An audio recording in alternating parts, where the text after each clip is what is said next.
way that marketing data is collected. We have Dan, he's going to talk about some of the overview of the app. Max, he's going to explain it in more detail. And Tristan, who's going to explain why Holochain is the most effective way of implementing this application. Okay, Dan, take it away.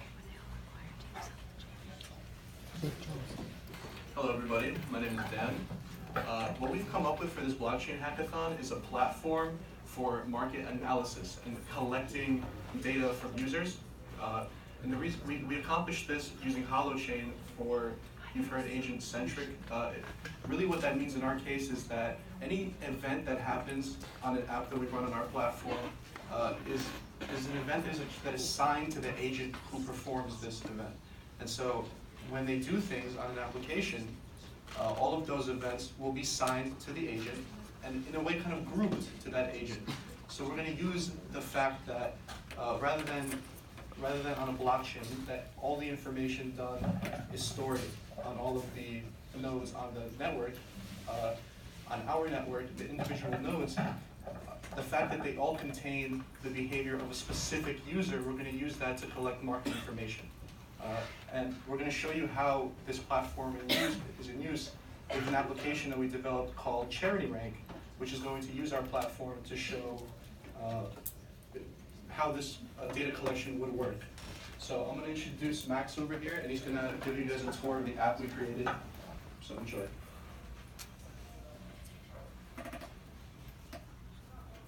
All right.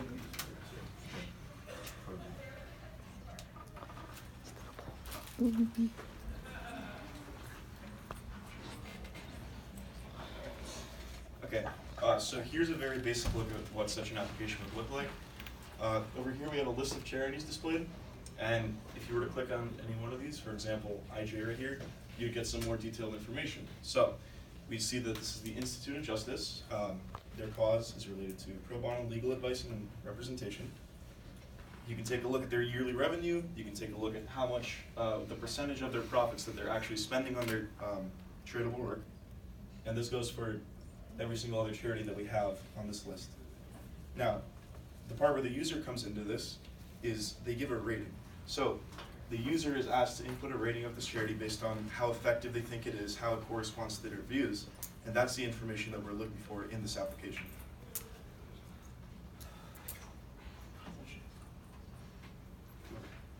Yeah, bring back to the PowerPoint, please. Thank you.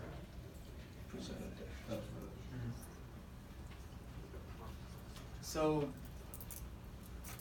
the importance of the application, and the importance of Holochain and how it applies to all this, is that every single time a user, let's say, displays behavior that suggests that they like a charity, such as upvoting or downvoting or rating a charity, this creates an event on their own chain of events, and what happens is the information is signed specifically to them, and this is where Holochain plays a big part, because on, let's say, a blockchain, the information is just centralized, but here it is specific to every single user because their signature is on every single action they take. And this is extremely important because what you can do with this information is analyze their behavior, see which charities they like, see which charities they don't like, and analyze their behavior through this. And this is where our business aspect plays a part, because with this detailed information about how we can apply, about how we can just record the person's behavior, we can sell this information to firms, entrepreneurs, companies, and because as you all know, information is a very valuable resource in today's society. And instead of just companies marketing based on how many people, let's say, like or dislike a charity, they can market to specific people based on their behavior, and this is the power of our whole idea. I'd just like to add one more thing. We're showing you guys a platform. So the charity ranking is an example of things that we can ask people to give their input on. And for example, when they rate on different charities and have different events on their event chain, you can see the other, you don't just have the data, you have the agent behind the data and the other data that agent has created. And so by collecting the data like this, you don't have just a rating of a charity. You have this person rated these charities this way, and then went on to rate this charity this way. And there's a whole chain of events that that comes along by using our platform like this to ask for information from people. So it's the platform really, and the charity rank is an example of how it would work. So that's just wanted to clarify that. So I believe now, if you guys have any questions. Thank you, team. Questions? Yeah, Morhesh has. So you said one of the model is, the business model is by selling the data. Is the data already not public? So it's the kind of data that we collect. So you would see the ratings that they have, but that rating, the event of rating, is signed to the agent who is doing the rating, and all the other things they've done is also signed to the agent as well. And so you get a group, you get a profile of how this agent behaves. Not just the one thing he did, but what he did as part of all the things that he did. Or if that, am I not? Right, but is all the data not public? It's not public, because on the Hollow chain, each person owns their information. Well, it is, I'm actually not sure. Then just sell it, absolutely. You don't want it public, you can sell it, John, right? If it's not on our platform, Yeah. we will see it, it'll be available to us. We won't, like, there's also, you didn't ask this, but there's privacy concerns about other things. Their personal information isn't part of the package. The whole package is the actions themselves, so you can see how they behave. You don't know who they are, you can see how they behave. So another example could be, you could put any application on our platform and watch how users behave on it, because all of their events are part of a chain that are attributed to them. I'd like to add also, charity information is public, but the private information of what people do and how they look at charities is not. So that's more of the information that we're providing. It's what these people are doing. I'm sorry, I came in late, and I apologize for that. No worries. Not But, good, Mark. is this a solution that will provide sort of an insight into what charities are taking in and how they're distributing it to the end reason why people originally give money to the charity? Is it offering transparency for that? It's not exactly showing how. I believe you asked at first if it shows how charities are Distributing the assets. distributing assets. That isn't exactly what we're doing. But the second part of your question was correct, which was that we could see how the people behave when they approach the part of donating to the charity. Which charities do they look at? How do they rate other charities? Any events that the users take when interacting with this application is the information we're So selling. you're trying to find out, you're trying to create a target market of individuals that are likely to invest in a specific type of charity. You're trying to get insight into the individuals that are actually donating to charities. Yes, we look into their behavioral patterns. Okay. What kind of charities we could predict they would. And also, I would like to add, sir, you asked about transparency. Yes. And so, can you pull up the demo for a sec? So, we actually took this into account. And here, if we pull the demo real quick, you can see that, here, just click on, yeah, okay, let's click on Kids Live International. You can see their yearly revenue right there. And that, using, Okay, that's the first step. yeah, so. Right. So I think there's all a the huge- information is transparent right here. That's getting halfway there. I think that's awesome, and that's very, very important. I think there are resources now that you can find out the percentage of money that actually goes Yeah, we looked at the IRS to the forms. charity versus going to pay the people that administer the charity. But there are also, the blockchain and the trend offered provides you with down to the individual dollar and the actual recipient of that dollar. And getting to that level, I think, is a very sellable product, or a very, very useful product for a lot of people that are pumping millions of dollars into these charities. And it's like throwing money to the wind. They don't know whether or not it's really ending up helping or going to the administrators. Right. The Ice Bucket Challenge had a bad reputation because those executives were taking out $300,000 in pay. I want to be able to say, I want to see who's being paid what and how much money is actually going into the charities. So that's my only comment. I'll let you go. Yeah, so I'm just gonna add to what you were saying. That would be the user side of our app. So specifically for Charity Ring, the user side of it would be that users are able to see how much money is going where in every charity, and that would help them decide what charity they would like to be a part of.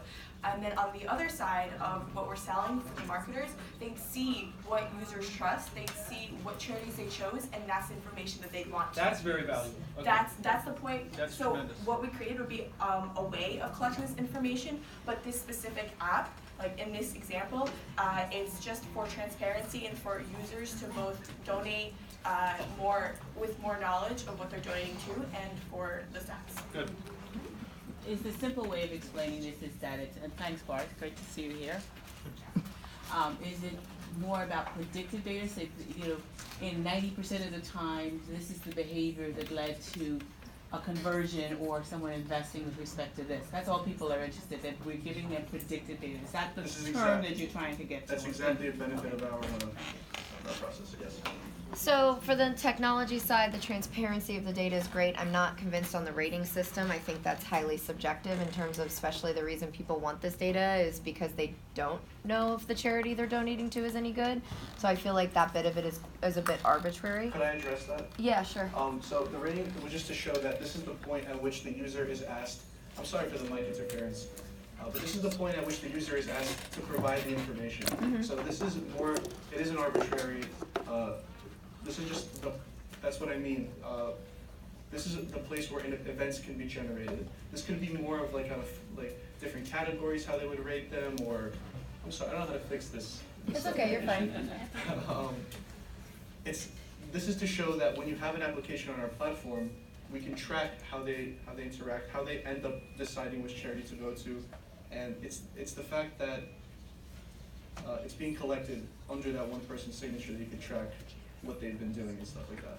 But Okay. I guess the actual application of a charity is just to show how something like this might work to collect information. Got it, understood. So I think the being able to upkeep that type of data on the blockchain is very interesting. I think looking at the business model side of it, you might want to look towards so a lot of companies, even something like Lemonade, the peer-to-peer insurance that they have, has part of their business model that you're required to donate whatever you don't use in your insurance premium over to a charity. So being able to have something that can connect as an API to a bunch of different apps where people are donating to charities is something that actually could be a really promising revenue model. And I would be very careful whenever I hear things in blockchain about people wanting that model to be about selling the data. I think that goes counterintuitive to the entire purpose of blockchain. And so really it's looking for what are other ways to promote that type of transparency and still allow your business model to make money. And that's something that I would say to anyone in this room that's looking to build something in this space is how do you look at funding your models in a way that stays true to the whole purpose of the technology? Otherwise we're going to start seeing things like private blockchains, which are kind of hypocritical to begin with. Well, to address that, there are definitely people who take an idealistic stance to this, which I think you are. However, in a business environment like this, there's always going to be people who are going to not leave the money on the table. And I think what we're doing is providing a unique way of collecting information that's valuable. And so even though it might not be the most virtuous business, it seems economically viable because it is an interesting collection of data. So I would push back on that quite a bit because I am definitely not a dreamer when it comes to blockchain. But I do also think that, when you're talking about private blockchains, you're talking about glorified databases that aren't actually blockchain that can make people confused about what blockchain is. So I think, when you're talking about aggregating the data, I think that you have value in how good can you be at parsing that data and showing analytics of that data. But then all that makes you is, are you better than the next person that can access that data and parse that data and make it valuable to other people, right? But ultimately, that could be a part of your business. And I don't think ethics plays into that at all. It's how good are you at analyzing data, right? And you better be good at analyzing data or someone can analyze that data better, right? And so in that sense, I think that that's a great way to look at blockchain. In terms of having that as your only business model, though, that's dangerous because someone can come along and analyze that data better, right? So looking at what are other ways. I think obviously selling data is always going to be valuable. We're working on a project now where they're going to be collecting tons of data that's going to be super valuable, but they're going to be, anybody can go collect that data, and what they're doing is not unique, and anybody can come in and compete against that. So it's what else is part of that business model to make yours have longevity. We have 2 questions. Actually, this is not mainly a question, it's more of an observation. This is the 5th presentation, and I think I noticed that the blockchain technology behind it, it's all about network. It will connect different disconnected or not working together parties to actually use your technology to get together and make decisions.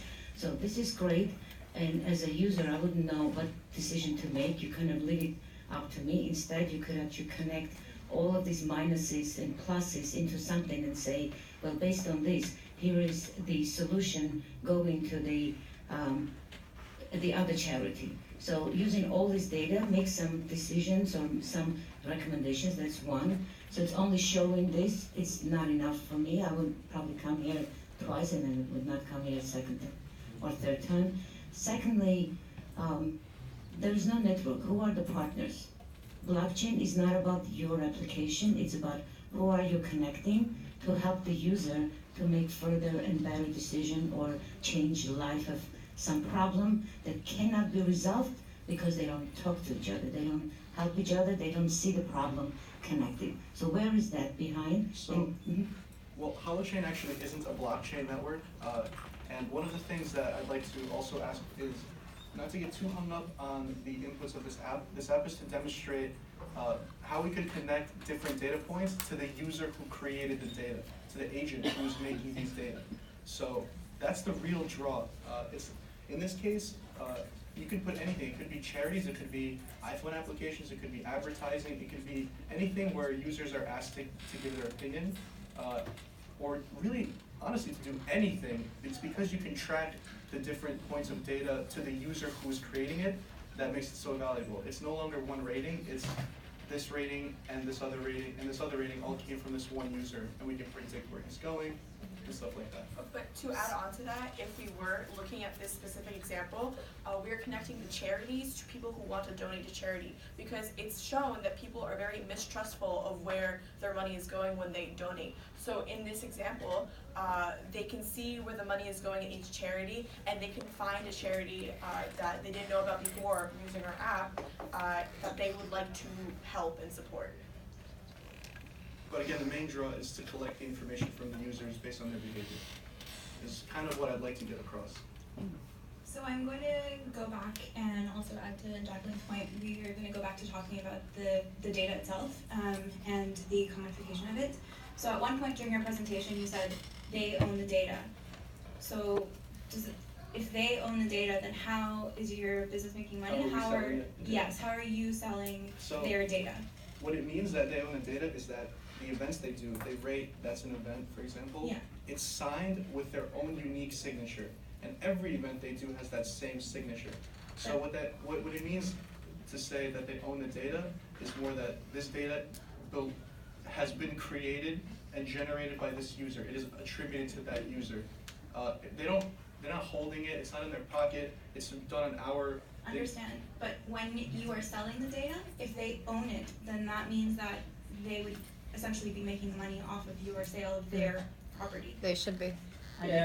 Otherwise it doesn't work. Yeah. So if they own, so think of data as property, right? So if I own a house, and then like the rent that is coming in from you leasing that house, maybe a small portion of it will go to you, but most of it will actually go to me as the owner of the house. That's a very interesting idea that you can create. No, it's the law. It's the law. And so also, on that, in that realm, I would also. Well, it's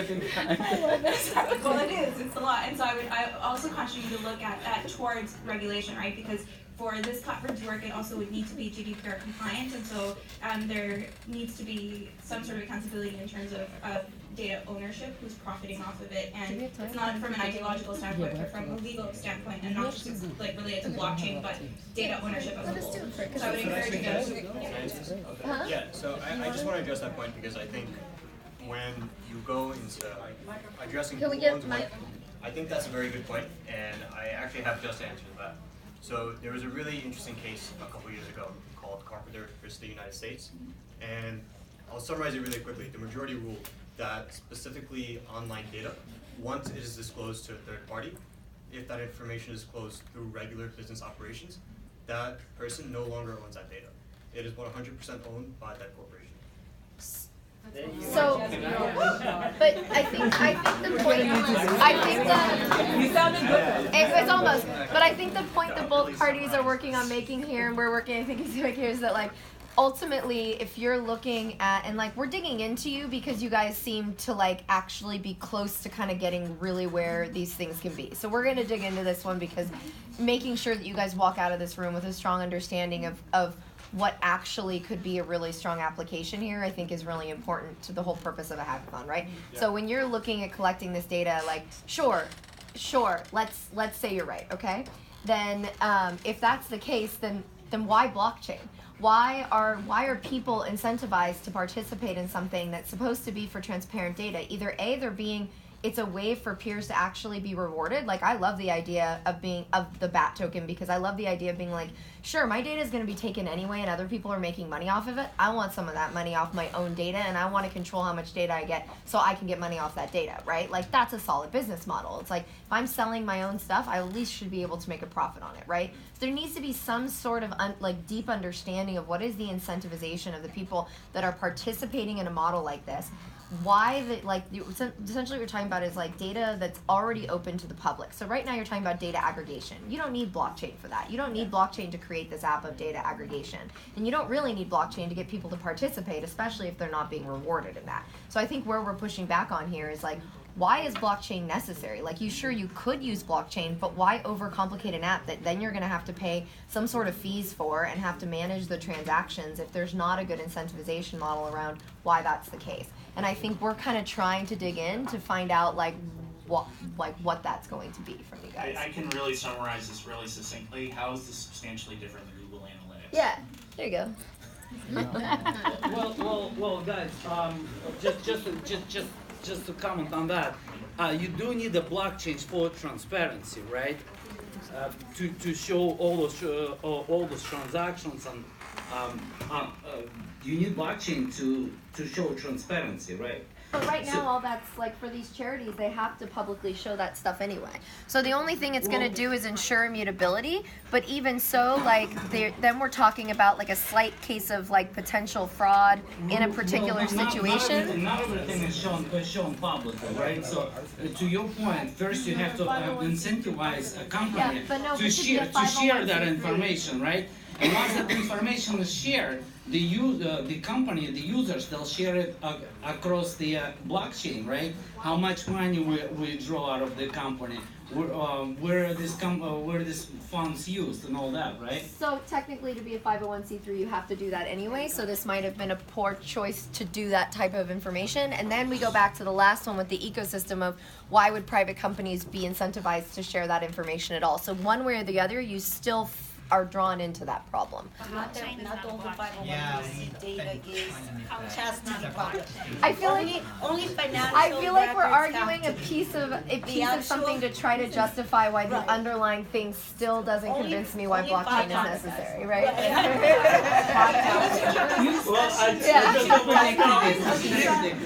Echo Chen, you guys This is a great. rock. No, this is good. You want them to happen.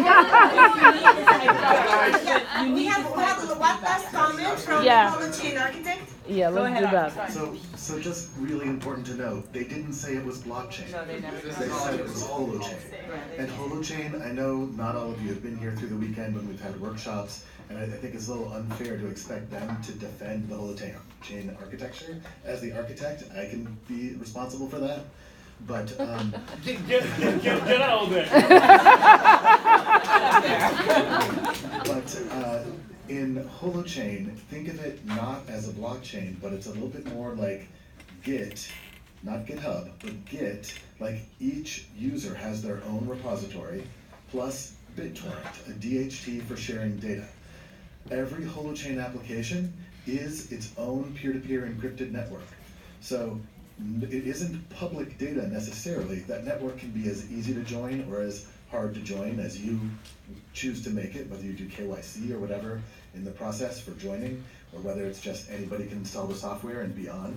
So there's different patterns than blockchain. You can't just assert all of the things of blockchain on their solution at the moment. It's just in fairness, so that all of you know who are judging, that they were actually building on a different architecture. So that goes back to my very first 2 points that I brought up about the app, which was the first thing I said was what's incentivizing people to do sort of rating system in here, and the holochain is meant for that from what I'm hearing.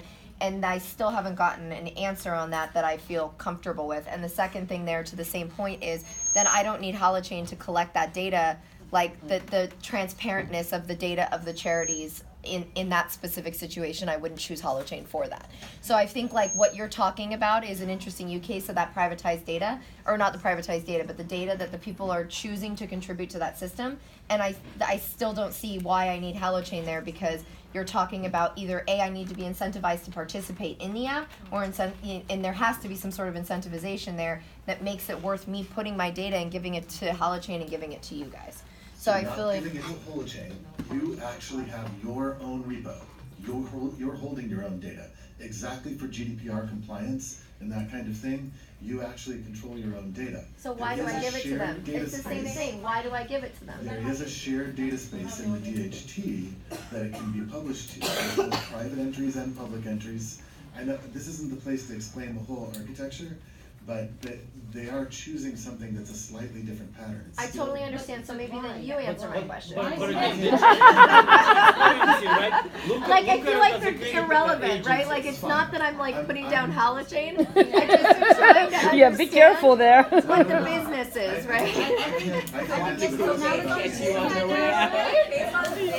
the question then is, what is your business model? Yeah, what's Because the if they business own model? the data, Yeah, what you if- don't Yeah, get to I make the think- money off it. I think after all the conversation that's been going on, and I appreciate anybody's perspective, I think we should go look and take another kind of detailed approach into what we should incentivize, how we should get the data from the users, if in fact they do own it, whether we Yes, should how do you make offer the them money? a portion of the cut if we do end up selling that to advertisers, or something along those lines, but I I'd be think. happy to talk to you at the first. Yeah, and that's what we're pushing you towards, so So I'm good with job. GDPR.